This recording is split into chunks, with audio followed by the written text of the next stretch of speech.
On the way home, Uncle Virgil and Daddy talked about retaliation. Merritt sat hunched against his door while I leaned my head against the window, eyes closed and listening. Daddy said, "First, I'm gonna have Troy get his wrecker and haul Sally Sue back over to the house where I can get her fixed back up." Daddy trusted Troy Dalton because he'd go get his car, no questions asked. Uncle Virgil said, "I can do the roots if you need me to." Daddy pulled hard on his cigarette. "I'll see what calls I get. Everyone got what they needed only a couple days ago." Uncle Virgil said, "What are we gonna do about it?"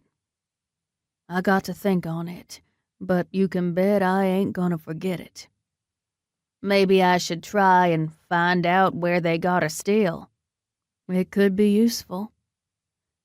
Uncle Virgil grunted. He dropped us off, and since it was late, he didn't stay. Merritt wobbled inside and immediately went to his room. I trailed after him and watched as he sat carefully on the bed, grabbed his extra pillow, and then laid back, using it to prop his arm up. His mouth was a straight line, his eyebrows lowered so he didn't have to look at anyone.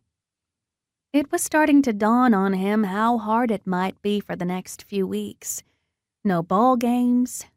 Merritt held distant dreams of maybe being a major league player, and for as much as he liked pitching, I'd seen the difference when we worked a still. He played ball and he was good, but the way he talked about making and hauling liquor, it was like his destiny. There would be none of either for a while.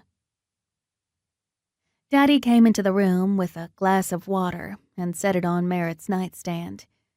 He was in a begging mood, apparently. He motioned at the glass. "It ain't gonna do me no good. My arm's already killing me again. Can I please get some more of that hooch?" Daddy ignored him, and I was glad. He said, "Take these." He dumped some pills in Merritt's hand.